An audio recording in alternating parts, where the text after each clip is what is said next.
ರಾಜ್ಯ ರಾಜಕೀಯದಲ್ಲಿ ಈಗಾಗಲೇ ಸಿಎಂ ಕುರ್ಚಿ ಕಾದಾಟ ನಡೀತಾ ಇದೆ. ಈ ಕುರಿತಂತೆ ನೋಡ್ತಾ ಹೋಗೋದಾದ್ರೆ ಸರ್ಕಾರದಲ್ಲಿ ಸಿಎಂ ಕುರ್ಚಿಗಾಗಿ ದಾಳ ಪ್ರತಿದಾಳ ಹೂಡ್ತಾ ಇದ್ದಾರೆ. ಇನ್ನು ಸಿಎಂ ಡಿಸಿಎಂಗಳ ಬಣಗಳ ನಡುವೆ ಮೆಗಾ ಪಾಲಿಟಿಕ್ಸ್ ಕೂಡ ನಡೀತಾ ಇದೆ.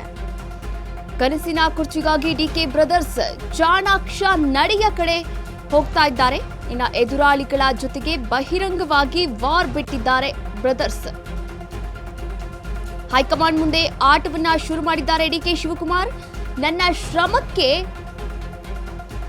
ಪ್ರತಿಫಲ ನೀಡಿ ಅಂತ ಡಿಕೆ ಶಿವಕುಮಾರ್ ಅವರು ಕೂಡ ಮನನ ಮಾಡ್ಕೊಳ್ತಾ ಇದ್ದಾರೆ. ಇಲ್ಲಿ ಇನ್ನು ಸಿಎಂ ಟೀಮ್ ಜೊತೆಗೆ ಕಿರಿಕ್ ಮಾಡಿದಷ್ಟು ನೆಗೆಟಿವ್ ಉಂಟಾಗುತ್ತೆ ರಾಜ್ಯ ರಾಜಕೀಯದಲ್ಲಿ. ಹೀಗಾಗಿ ಸಿಎಂ ಗೌರವದಿಂದ ನಡೆಸಿಕೊಳ್ಬೇಕು ಎನ್ನುವಂತಹ ಚರ್ಚೆ ಕೂಡ ಎದುರಾಗ್ತಾ ಇದೆ. ಡಿಸಿಎಂ ಡಿಕೆ ಸೈಲೆಂಟ್ ಗೇಮ್ ಬಗ್ಗೆ ಡಿಕೆ ಸುರೇಶ್ ಅವರು ಕೂಡ ಸುಳಿವನ್ನ ನೀಡಿದ್ದಾರೆ.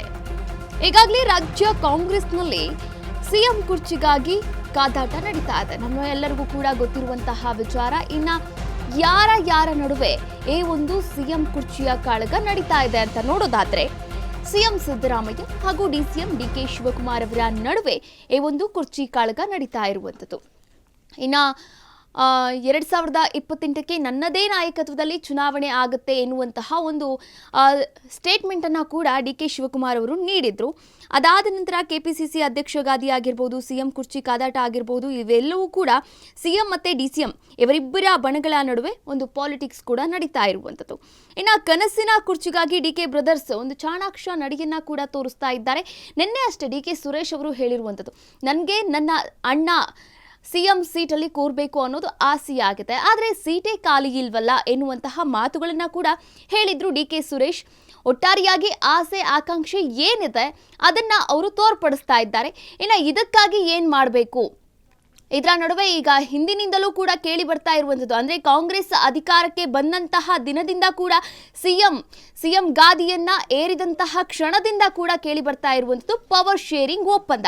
ಈ ಪವರ್ ಶೇರಿಂಗ್ ಒಪ್ಪಂದ ನಿಜಕ್ಕೂ ಕೂಡ ಆಗಿದೆಯಾ ಗೊತ್ತಿಲ್ಲ. ಈ ಬಗ್ಗೆ ಹೈಕಮಾಂಡ್ ಏನ್ ನಿರ್ಧಾರವನ್ನ ತೆಗೆದುಕೊಂಡಿದೆ, ಇನ್ನು ಪವರ್ ಶೇರಿಂಗ್ ನಿಜಕ್ಕೂ ಕೂಡ ಆಗಿದ್ರೆ ಯಾವಾಗ ಆಗತ್ತೆ, ಇನ್ನು 2.5 ವರ್ಷಗಳ ಒಂದು ಒಪ್ಪಂದ ಆಗಿದೆ ಎನ್ನಲಾಗ್ತಾ ಇದೆ. 2.5 ವರ್ಷಗಳು ಆಗಿತ್ತೆ ಅನ್ನೋದಾದ್ರೆ ಡಿಸೆಂಬರ್ಗೆ ಒಂದು ಸಿಎಂ ಬದಲಾವಣೆಯಾಗುವಂತಹ ಸಾಧ್ಯತೆ ಕೂಡ ಇದೆ. ಡಿಕೆಶಿ ಬಿಜೆಪಿಗರಿಗೆ ಹತ್ತಿರ ಆಗ್ತಿದ್ದಾರೆ ಎಂಬುದೇ ಅಸ್ತ್ರವಾಗಿದೆ. ಇಶಾ ಕಾರ್ಯಕ್ರಮದಲ್ಲಿ ಭಾಗಿಯಾಗಿದ್ದನ್ನ ಬರಮಾಡಿಕೊಳ್ಳಲು ಪ್ಲಾನ್ ಮಾಡ್ತಿದ್ದಾರಾ ಹಾಗಾದ್ರೆ ಸಿಎಂ ಸಿದ್ದರಾಮಯ್ಯ ಬಣದವರು? ರಾಹುಲ್ ಯಾರು ಎಂದವರ ಜೊತೆಗೆ ಸ್ಟೇಜ್ ಶೇರಿಂಗ್ ಮಾಡಿದ್ದಾರೆ ಎನ್ನುವಂತಹ ಆರೋಪವನ್ನ ಕೂಡ ಮಾಡ್ತಾ ಇದ್ದಾರೆ. ಆದ್ರೆ ಇದನ್ನೇ ವರವಾಗಿ ಕ್ರಿಯೇಟ್ ಮಾಡ್ಕೊಳ್ತಾ ಇದ್ದಾರೆ ಸಿದ್ದರಾಮಯ್ಯನವರ ಬಣ. ಮಹಾಕುಂಭಮೇಳದ ಬಗ್ಗೆ ಟೀಕೆಯನ್ನ ಕೂಡ ಮಾಡಿದ್ರು ಮಲ್ಲಿಕಾರ್ಜುನ ಖರ್ಗೆ ಅವರು. ಆದ್ರೆ ಕುಂಭಮೇಳದಲ್ಲಿ ಭಾಗಿಯಾಗಿ ಡಿಸಿಎಂ ಡಿಕೆ ಶಿವಕುಮಾರ್ ಅವರು ಪ್ರಶಂಸೆಯನ್ನ ಕೂಡ ವ್ಯಕ್ತಪಡಿಸಿದ್ರು. ಡಿಕೆ ಶಿವಕುಮಾರ್ ಅವರಿಂದ ವರಿಷ್ಠರ ನೆಗ್ಲೆಕ್ಟ್ ಬಗ್ಗೆ ಕಂಪ್ಲೇಂಟ್ ಅನ್ನ ಕೂಡ ಮಾಡೋಕೆ ಪ್ಲಾನ್ ಅನ್ನ ಮಾಡ್ಕೊಳ್ತಾ ಇದ್ದಾರೆ. ಇನ್ನು ಬಜೆಟ್ ಅಧಿವೇಶನದ ಬಳಿಕ ಈ ಒಂದು ಮೆಗಾ ಪ್ಲಾನ್ ಅನ್ನ ಕೂಡ ಮಾಡಿಕೊಳ್ಳಲಾಗ್ತಾ ಇದೆ ಎನ್ನುವಂತಹ ಮಾತುಗಳು ಕೂಡ ರಾಜ್ಯ ರಾಜಕೀಯದಲ್ಲಿ ಈಗಾಗಲೇ ಕೇಳಿ ಬರ್ತಾ ಇದೆ. ಡಿಸಿಎಂ ಡಿಕೆ ಬಣದ ದಾಳಕ್ಕೆ ಸಿಎಂ ಟೀಮ್ ಒಂದು ಪ್ರತಿ ದಾಳವನ್ನ ಹೂಡ್ತಾ ಇರುವಂಥದ್ದು. ಇನ್ನು ಹೈಕಮಾಂಡ್ ನಾಯಕರ ಆಟಕ್ಕೆ ಸಿಎಂ ಟೀಮ್ ಪ್ರತಿದಾಳವನ್ನ ಹೂಡ್ತಾ ಇದ್ರೂ ಕೂಡ ಇಲ್ಲಿ ಸಿಎಂ ಬಣಕ್ಕೆ ಇನ್ನೊಂದು ಅಸ್ತ್ರ ಸಿಕ್ಕಂತಾಗಿದೆ. ಅದು ಯಾವುದು ಅಂತಂದ್ರೆ ಡಿಸಿಎಂ ಡಿಕೆ ಶಿವಕುಮಾರ್ ಅವರು ಕೇಂದ್ರ ಗೃಹ ಸಚಿವ ಅಮಿತ್ ಶಾ ಅವರ ಜೊತೆಗೆ ಒಂದು ಕಾರ್ಯಕ್ರಮದಲ್ಲಿ, ಅದು ಮಹಾಶಿವರಾತ್ರಿಯ ಕಾರ್ಯಕ್ರಮದಲ್ಲಿ ವೇದಿಕೆಯನ್ನ ಶೇರ್ ಮಾಡ್ಕೊಂಡಿದ್ರು. ಇನ್ನು ಈ ಕುರಿತಂತೆಯೂ ಕೂಡ ಒಂದು ಅಸ್ತ್ರ ಸಿಕ್ಕಂಗಾಗಿದೆ. ಇನ್ನು ಮಲ್ಲಿಕಾರ್ಜುನ ಖರ್ಗೆ ಅವರು ಕುಂಭಮೇಳವನ್ನ ಒಂದು ಪ್ರತಿಧ್ವನಿಸಿದ್ರು, ಹಾಗೆ ವಿರೋಧ ಮಾಡಿದ್ರು ಅಂತಾನೆ ಹೇಳ್ಬೋದು. ಅಂದ್ರೆ ಅಮಿತ್ ಶಾ ಅವರು ಪುಣ್ಯ ಸ್ನಾನ ಮಾಡಿದಾಗ ಅವರೊಂದು ಹೇಳಿಕೆಯನ್ನ ಕೂಡ ನೀಡಿದ್ರು. ಅಲ್ಲಿ ಹೋಗಿ ಪುಣ್ಯ ಸ್ನಾನ ಮಾಡಿದ ತಕ್ಷಣ ಬಡತನ ನಿರ್ಮೂಲನೆಯಾಗುತ್ತಾ ಎನ್ನುವಂತಹ ಪ್ರಶ್ನೆಯನ್ನ ಕೂಡ ಹಾಕಿದ್ರು. ಆದ್ರೆ ಇದೆಲ್ಲವನ್ನ ಕೂಡ ಲೆಕ್ಕಿಸದೆ ಡಿಕೆ ಶಿವಕುಮಾರ್ ಅವರು ನಾನು ಹಿಂದೂ ಆಗಿ ಹುಟ್ಟಿದ್ದೀನಿ, ಕಾಂಗ್ರೆಸ್ನಲ್ಲಿ ಬೆಳಿತೀನಿ ಎನ್ನುವಂತಹ ಮಾತುಗಳನ್ನಾಡಿ ಕುಂಭಮೇಳದಲ್ಲಿ ಒಂದು ಪುಣ್ಯ ಸ್ನಾನವನ್ನ ಕೂಡ ಮಾಡಿದ್ರು. ಆ ನಂತರ ಮಹಾಶಿವರಾತ್ರಿಯ ಜಾಗರಣೆ ಅಂದ್ರೆ ಸದ್ಗುರು ಅವರು ಏರ್ಪಾಡು ಮಾಡಿದಂತಹ ಕಾರ್ಯಕ್ರಮದಲ್ಲೂ ಕೂಡ ಭಾಗಿಯಾಗಿದ್ರು. ನೀವು ಕೂಡ ದೃಶ್ಯಾವಳಿಗಳಲ್ಲಿ ಗಮನಿಸಬಹುದಾಗಿದೆ. ಒಂದೇ ವೇದಿಕೆಯಲ್ಲಿ ಅಮಿತ್ ಶಾ ಮತ್ತು ಡಿಕೆ ಶಿವಕುಮಾರ್ ಇಬ್ಬರೂ ಕೂಡ ಕಾಣಿಸ್ಕೊಂಡಿದ್ರು. ಆದ್ರೆ ಇದನ್ನೇ ಅಸ್ತ್ರವಾಗಿಟ್ಕೊಂಡು ಹೈಕಮಾಂಡ್ ಮುಂದೆ ಇವರ ವಿರುದ್ಧವಾಗಿ ಒಂದು ಧ್ವನಿಯನ್ನ ಎತ್ತಬೇಕು ಎನ್ನುವಂತಹ ಪ್ಲಾನ್ ಅನ್ನ ಕೂಡ ಸಿಎಂ ಬಣ ಮಾಡ್ಕೊಳ್ತಾ ಇದೆ ಎನ್ನುವಂತಹ ಸುದ್ದಿಗಳು ಕೂಡ ಕೇಳಿ ಬರ್ತಾ ಇದೆ.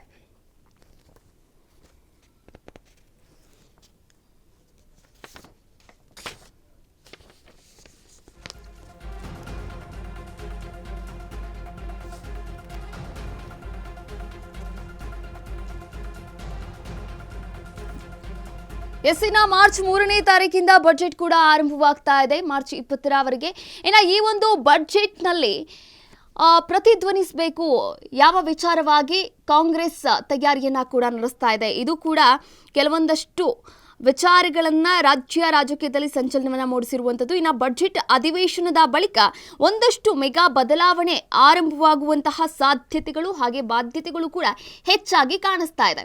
ಇನ್ನು ಸಿಎಂ ಬಣ ಏನ್ ಮಾಡುತ್ತೆ, ಹಾಗೆ ಡಿ.ಕೆ. ಶಿವಕುಮಾರ್ ಅವರ ಬಣ ಏನ್ ಮಾಡುತ್ತೆ, ಹಾಗೆ ಡಿಸಿಎಂ ಡಿ.ಕೆ. ಶಿವಕುಮಾರ್ ಅವರಿಗೆ ಅವರ ಸಹೋದರ ಬೆಂಬಲಿಗರಾಗಿ ನಿಂತ್ಕೊಂಡಿದ್ದಾರೆ. ಹಾಗೆ ಕೆಲವೊಂದಷ್ಟು ಕನಕಪುರ ಬಂಡೆ ಅಂತಂದ್ರೆ ನಿಜಕ್ಕೂ ಕೂಡ ಅವರನ್ನ ಬಿಟ್ಕೊಡುವಂತಹ ಮಾತೇ ಇಲ್ಲ. ಯಾಕಂದ್ರೆ ಚದುರಂಗದ ಅಂದ್ರೆ ರಾಜಕೀಯ ಚದುರಂಗದ ಚಾಣಾಕ್ಷ ಅಂತಲೇ ಡಿ.ಕೆ. ಶಿವಕುಮಾರ್ ಅವರನ್ನ ಕರೆಯಲಾಗುತ್ತೆ. ಹೀಗಾಗಿ ಡಿ.ಕೆ. ಶಿವಕುಮಾರ್ ಅವರನ್ನ ಅವರ ಬೆಂಬಲಿಗರು ಯಾವುದೇ ಕಾರಣಕ್ಕೂ ಬಿಟ್ಕೊಡುವಂತಹ ಮಾತೇ ಇಲ್ಲ. ಆಕಸ್ಮಿಕವಾಗಿ ಸಿದ್ದರಾಮಯ್ಯ ಅವರ ಬಣದವರು ಕೂಡ ಡಿ.ಕೆ. ಶಿವಕುಮಾರ್ಗೆ ಬೆಂಬಲವನ್ನ ತೋರಿಸೋದ್ರಲ್ಲಿ ಅಚ್ಚರಿಗೇನಿಲ್ಲ ಅಂತ ಹೇಳಬಹುದು. ನನಗೊಂದು ಆಸೆ ಇದೆ ಅಂತ, ನನ್ನ ಆಸೆ ಬಗ್ಗೆ ನಾನೇನು ಮುಚ್ಚಿಡುವಂತ ಪ್ರಶ್ನೆ ಏನಿಲ್ಲ. ಬಟ್ ಕಾಲ ಬರಬೇಕು, ಕಾಲ ತೀರ್ಮಾನ ಆಗಬೇಕು. ಜೊತೆಗೆ ಇವತ್ತು ಮುಖ್ಯಮಂತ್ರಿಗಳು ಆ ಸ್ಥಾನ ಕೂತಿದ್ದಾರೆ. ಸೊ ಅದ್ರ ಬಗ್ಗೆ ಚರ್ಚೆ ಮಾಡೋದ್ರಲ್ಲೇ ಅರ್ಥ ಇಲ್ಲ. ನಮಗೂ ಅರ್ಥ ಆಗುತ್ತಲ್ಲ, ಈಗ ನಿಮ್ ಸೀಟ್ನ ಖಾಲಿ ಮಾಡಿಸ್ಬೇಕು ಅಂತ ಅಂದ್ರೆ ನಿಮ್ನ ಎಳೆದು ಕುಂಡಿಸ್ಬೇಕಾಗ್ತದೆ. ಹಿಂಗಾಗತ್ತವೆಲ್ಲ ಎಲ್ಲ ಅವ್ರವ್ರು ಕೂತಿರುವಾಗ ಅವ್ರ ಗೌರವ, ಅವ್ರ ಘನತೆ, ಅವ್ರ ಬಗ್ಗೆ ನಮ್ಮ ಒಂದು ನಂಬಿಕೆ,